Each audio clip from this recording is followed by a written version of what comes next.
షిప్‌లో జాయిన్ అవ్వడానికి వెళ్తున్న ప్రతిసారి ఏదో ఒక బాధ. ఈసారి ఇంకొంచెం ఎక్కువ బాధ. ఎందుకంటే 200 డేస్ ఇంట్లో వాళ్ళతో స్పెండ్ చేసి, మనిషిని విడిచి వెళ్తుంటే ఓ బాధ. బట్ షిప్ ఎక్కగానే మళ్ళీ ఇంకొకటి దెబ్బ తగిలింది. సో, ఈ మెంటల్‌గా మొత్తం స్ట్రెస్‌ఫుల్‌గా అనిపించింది. కానీ ఒక్క మూమెంట్‌లో మాత్రం ఫుల్ ఎంజాయ్ చేశాను. అదే India T20 world cup win అయింది కదా! సో, షిప్‌లో మేమందరం ఎంజాయ్ చేశాము. సో, ఆ నెక్స్ట్ డే సండే ఇక షిప్ క్రూ అందరూ మనం కూడా క్రికెట్ ఆడదామని చెప్పి క్రికెట్ ఆడాం. మనం అందరం గల్లీ క్రికెట్ ఎలాగో ఆడుతూ ఉంటాం కదా! ఇది గల్లీ కన్నా కొంచెం స్పెషల్. ఎందుకంటే సముద్రం మధ్యలో ఇంత పెద్ద ప్లే గ్రౌండ్ లాంటి షిప్ అసలు యాక్చువల్ గ్రౌండ్ కూడా ఇంత పెద్దగా ఉండదేమో. South Africa versus India final. क्या इंडिया का बैटिंग है? कौन है इंडिया में? इंडिया हम लोग बच्चे सब मयंक और मैं सभी बैटिंग हम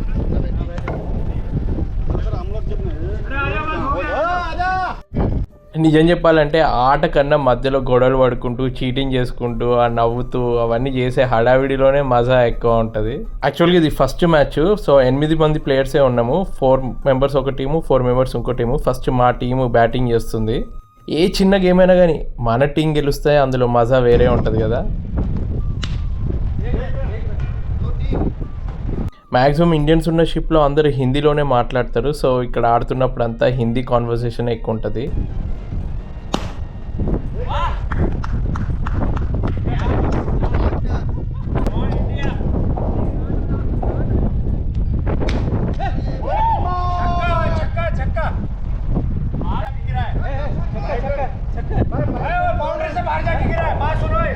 మళ్ళీ చిన్న పిల్లలం అయిపోయినా అన్న ఫీలింగ్ వస్తుంది. అసలు వేరే ఎంపైర్లు ఉండరు, ఏ కెమెరాలు ఉండవు, అవన్నీ రివ్యూలు తీసుకోవడానికి. ఇది అన్ప్రొఫెషనల్ క్రికెట్. ప్రతిదీ ఇక చీటింగ్ చేసినోడే గెలుస్తాడు అన్న లెవెల్లో ఆడతారు.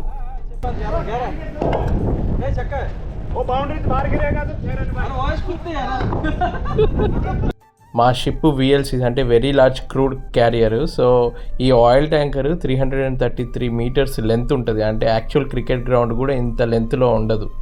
ఆ గేమ్ రూల్స్ చెప్పలేదు కదా, షిప్లో ఇక రెగ్యులర్ క్రికెట్ రూల్స్ ఏమి ఉండవు. బాల్ కనుక వాటర్లో పడిపోతే వాళ్ళ టీం మొత్తం అవుట్ అనమాట. ఒకవేళ 6 కొట్టాలనుకుంటే డైరెక్ట్ స్ట్రైట్ కొడితే ప్రాబ్లం ఉండదు, కానీ ఒకవేళ సైడ్ కొడితే సముద్రంలో పడిపోద్ది కాబట్టి ఆ టీం మొత్తం అవుట్ అవుద్ది. సో జాగ్రత్తగా ఆడాలి షాట్స్ కూడా.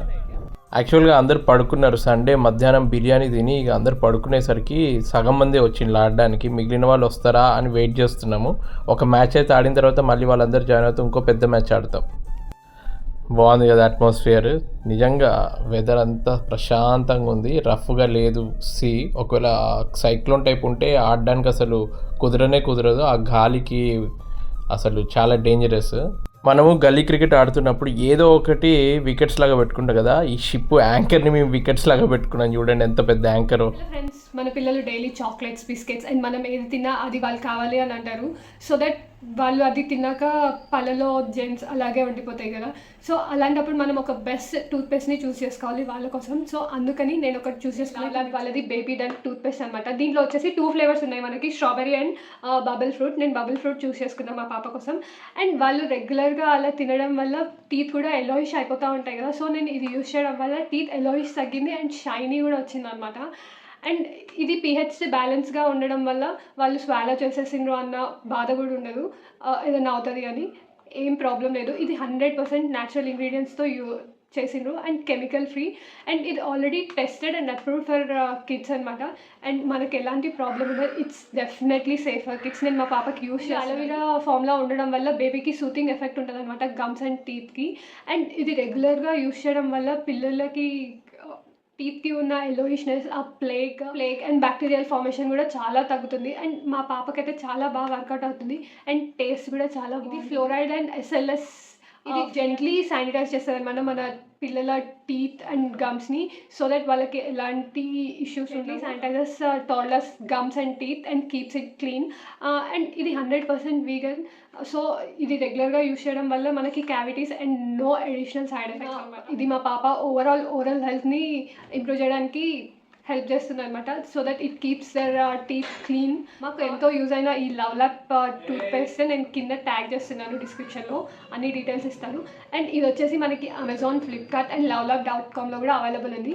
మీరు అక్కడ నుంచి 3 లక్షల టన్నుల వెయిట్ని ఈ యాంకర్ కంట్రోల్ చేస్తుంది తెలుసా, ఈ షిప్ ఎటు కదలకుండా ఒక పొజిషన్లో ఉండడానికి.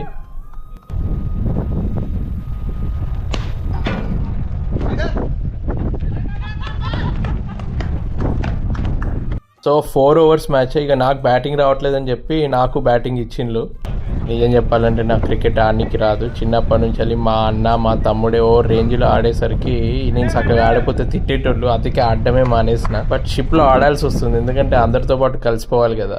మనము రోజంతా పని చేస్తాము, అప్పుడప్పుడు పని ఒత్తిడి వల్ల కొన్ని చిన్న చిన్న చిరాకులు ఉంటాయి. ఇట్లా ఆడినాం అనుకో, మనం వర్క్ చేసే వాళ్ళతోటే కొంచెం రిలాక్స్ అయిపోయి మళ్ళీ ఏ గొడవలు ఉన్నా అవన్నీ నార్మల్ అయిపోయి ఫ్రెండ్స్ అయిపోతారు.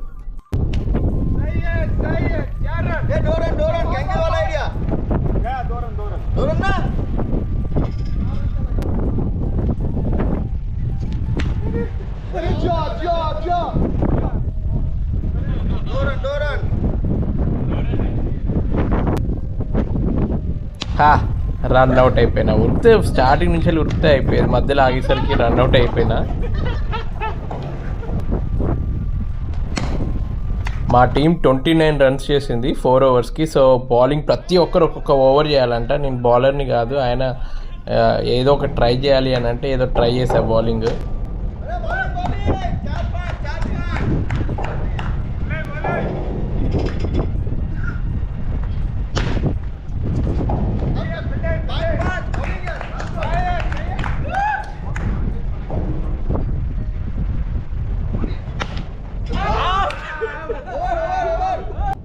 చాలా ఇంట్రెస్టింగ్గా మ్యాచ్. లాస్ట్ వరకు ఎవరు విన్ అవుతారా అని డౌట్గానే ఉండే.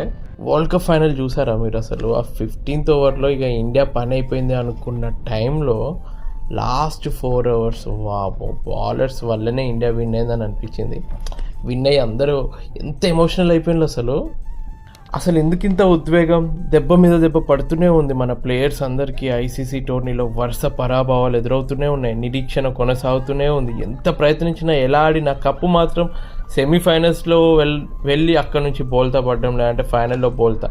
చివరిగా 2013లో ఛాంపియన్ ట్రోఫీలో విజయం మనకి. అందరికీ ఏడుపు అలా ఊరికనే రాదు, ఎన్నో ఏళ్ల నుంచి ఒక కసితోటి ఆడుతూ అలా విన్ అయ్యేసరికి ప్రతి ఒక్కరు ఎమోషనల్ అయిపోయారు. బట్ లాస్ట్ 15 ఇయర్స్ నుంచి నేను ఎక్కువ ఆరాధించే రోహిత్ శర్మ, విరాట్ కోహ్లీ వీళ్ళు రిటైర్ అవుతున్నారు T20 నుంచి అంటేనే కొంచెం బాధేసింది. వాళ్ళంతా క్లాసిక్ ప్లేయర్స్ మళ్ళీ మనకి కొత్త జనరేషన్లో వస్తారో లేదో డౌటే. బట్ నాకైతే కొంచెం హోప్ ఉంది శుభ్మన్ గిల్, అభిషేక్ శర్మ వీళ్ళందరి మీద. ఆయన కొత్త జనరేషన్ కూడా ఛాన్సెస్ రావాలి కదా. సో ఇలా సీనియర్ ప్లేయర్స్ రిటైర్ అవ్వడం కరెక్టే. ఇంతకీ మేము ఆడుతున్న మ్యాచ్లో లాస్ట్ ఓవర్లో పాపం వాళ్ళు 8 రన్స్ చేయాలి. వాళ్ళు గెలిచినలా ఓడినలా మీరే చూడండి.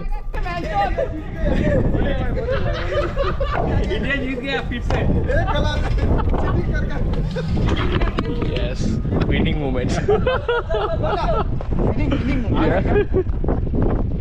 వా చూడండి రెయిన్బో. అసలు సముద్రంలో అప్పుడప్పుడు మొత్తం 360 డిగ్రీస్లో కూడా కనిపిస్తుంది రెయిన్బో. ఇప్పుడు నాకు మాత్రం ఒక సెమీ సర్కిల్ లాగా సగం రెయిన్బో మొత్తం కనిపించింది. ఆ మబ్బుల వల్ల మీకు ఏర్పడట్లేదు.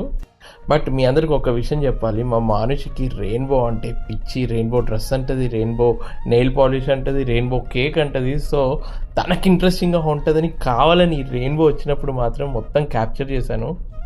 నిజం చెప్పాలంటే నేను ఎంతసేపు నెగిటివ్గా అయ్యో నాకు దెబ్బ తగిలింది, ఇంట్లో వాళ్ళని మిస్ అవుతున్నా అన్నట్టు ఎక్కువ వీడియోస్ పెడుతుంటే ఎందుకో నాకు తెలియకుండానే అంత డిప్రెషన్లోకి వెళ్తున్నా అన్న ఫీలింగ్ వచ్చింది. అందుకే ఇప్పటి నుంచి అన్ని పాజిటివ్ వీడియోసే పెడతాను, సో దట్ నాకు తిరిగి పాజిటివిటీ వచ్చి నేను చాలా ఎనర్జెటిక్గా హ్యాపీగా ఉంటాను షిప్లో.